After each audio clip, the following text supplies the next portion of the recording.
తాకట్లో ఉన్న బంగారాన్ని విడిపించలేక వడ్డీల మీద వడ్డీలు కడుతూ ఇబ్బంది పడుతున్నారా? అయితే ఇప్పుడే సంప్రదించండి శివ గోల్డ్ కంపెనీ. మీ నమ్మకానికి మా హామీ శివ గోల్డ్ కంపెనీ. స్థానిక సంస్థల ఎన్నికల నగారా మోగించేందుకు దాదాపుగా ఏర్పాట్లు పూర్తయినట్లు తెలుస్తోంది.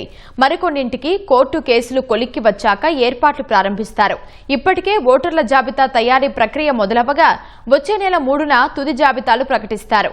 స్థానిక సంస్థల ఎన్నికలకు అదనంగా 1,50,000 బ్యాలెట్ బాక్సుల కోసం సరిహద్దు రాష్ట్రాల ఎన్నికల కమిషనర్లకు ఎస్ఈసీ అనిల్ చంద్ర పునేఠా లేఖలు రాశారు.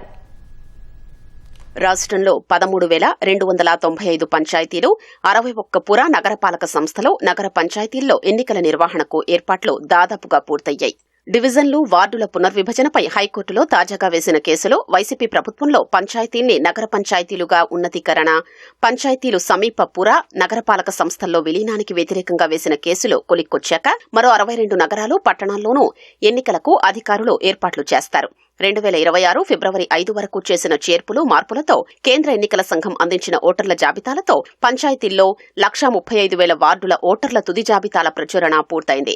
వీటిలో నుంచి ఎస్సీ, ఎస్టీ, బీసీలను గుర్తించే ప్రక్రియ మొదలైంది.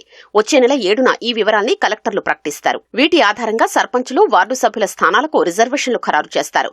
పంచాయతీల్లో 1,30,000 పోలింగ్ కేంద్రాల ఏర్పాటు ప్రక్రియ దాదాపుగా కొలిక్కొచ్చింది. వీటిపై ప్రజల నుంచి అభ్యంతరాలు, సలహాలు స్వీకరించి ఈ నెల 31న కలెక్టర్ తుది ప్రకటన చేయనున్నారు. పురా నగరపాలక సంస్థలు, నగర పంచాయతీల్లో డివిజన్లు, వార్డుల వారీగా ఓటరు జాబితాల తయారీ ప్రక్రియ మొదలైంది. వచ్చే నెల 3న తుది జాబితాలు ప్రకటిస్తారు. రిజర్వేషన్లు ప్రకటించేందుకు అవసరమైన ఎస్సీ, ఎస్టీ, బీసీల వివరాల్ని వాటిలో నుంచి గుర్తించనున్నారు. అదే సమయంలో పోలింగ్ కేంద్రాల ఏర్పాటుపైన అధికారులు చర్యలు తీసుకుంటారు. వచ్చే నెల మొదటి వారంలో ఈ ప్రక్రియ పూర్తి కానుంది. స్థానిక సంస్థల ఎన్నికలకు అదనంగా 1,50,000 బ్యాలెట్ బాక్సుల కోసం తెలంగాణ, ఒడిశా, ఛత్తీస్గఢ్, కర్ణాటక, తమిళనాడు రాష్ట్రాల ఎన్నికల కమిషనర్లకు రాష్ట్ర ఎన్నికల కమిషనర్ అనిల్ చంద్ర పునేఠా లేఖలు రాశారు. రాష్ట్రంలో 50,000కు పైగా బ్యాలెట్ బాక్సులు అందుబాటులో ఉన్నాయి. ఒకే నెలలో స్థానిక సంస్థలకు వరుసగా ఎన్నికలు నిర్వహించాలంటే 2 లక్షల వరకు బాక్సులు అవసరమని అంచనా. పురా నగరపాలక సంస్థలు, నగర పంచాయతీల్లో మొదట ఎన్నికలు నిర్వహించాలని ప్రభుత్వం భావిస్తోంది.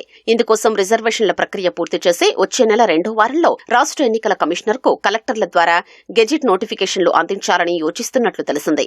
ఆ తర్వాత ఎన్నికల నిర్వహణకు రాష్ట్ర ఎన్నికల కమిషనర్ నోటిఫికేషన్ ఇవ్వనున్నారు. 2వ దశలో పరిషత్ ఎన్నికలు, 3వ దశలో పంచాయతీ ఎన్నికలకు వెళ్లాలని ప్రభుత్వం భావిస్తున్నట్లు తెలుస్తోంది.